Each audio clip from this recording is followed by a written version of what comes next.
What's up, everybody? This case of the Kyle files, and here I'm going to discuss the Trayvon Martin case a little bit. I feel that it was a combination of the stand your ground laws, a terrible jury, and the worst prosecution that you could possibly ask for, equaling to no surprise at all at the verdict, which I'm sad to say.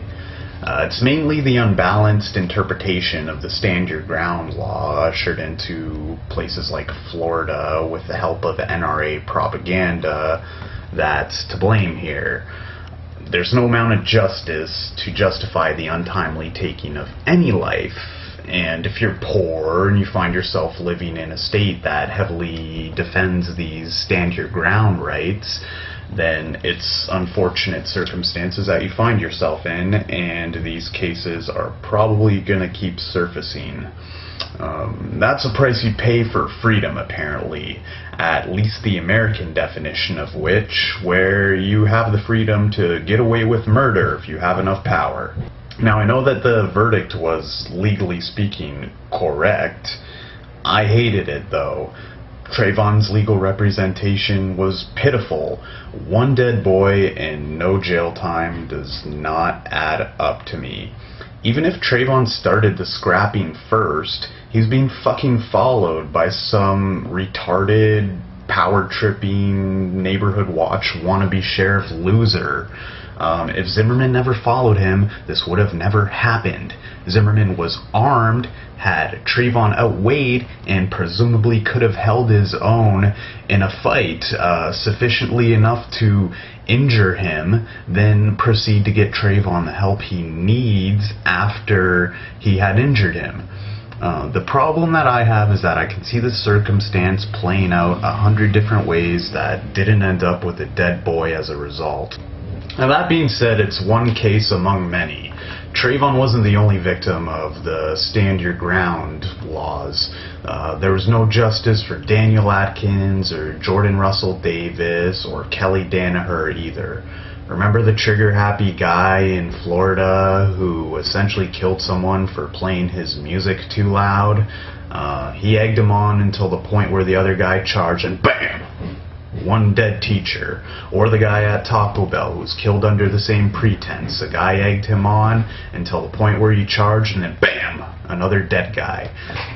Stand your ground in Florida and Arizona in particular obviously needs a little reformation if people keep getting slayed with no punishment like this. We have to understand that men are aggressive idiots and will fight at the drop of a dime for things as simple as saying the wrong words, which is also something I hate, but I understand that it exists, and Zimmerman damn well understood it too.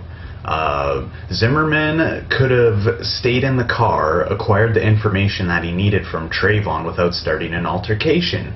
Zimmerman got out of his car because he wanted to start an altercation. He wanted to kill Trayvon by exploiting the legal system. It all seems very premeditated to me by means of being aggressively provoking and legally deceptive.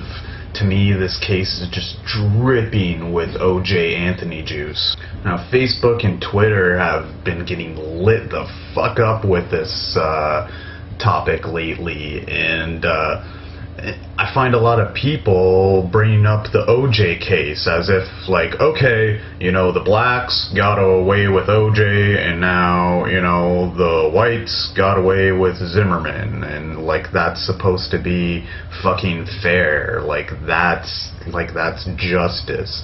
The comments on the other side of the argument have just been completely ridiculous, so I'm going to share some of these comments that I've had to see myself and respond to. Alright, so here's one of the comments that I received from some random guy who shall remain nameless, and excuse me if I stutter step the shit out of this, but it's punctually retarded, so as you would expect from somebody who, you know, has to feel the need to stick up for a scumbag like Zimmerman.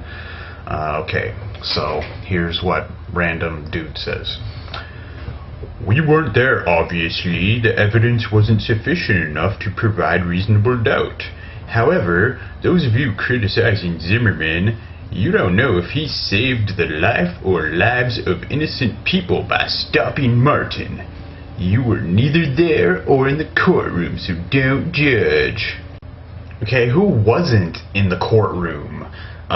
This has been plastered all over the mainstream media and was one of the most followed legal cases in history precisely because of the controversial nature that surrounded the law. People should have opinions about it.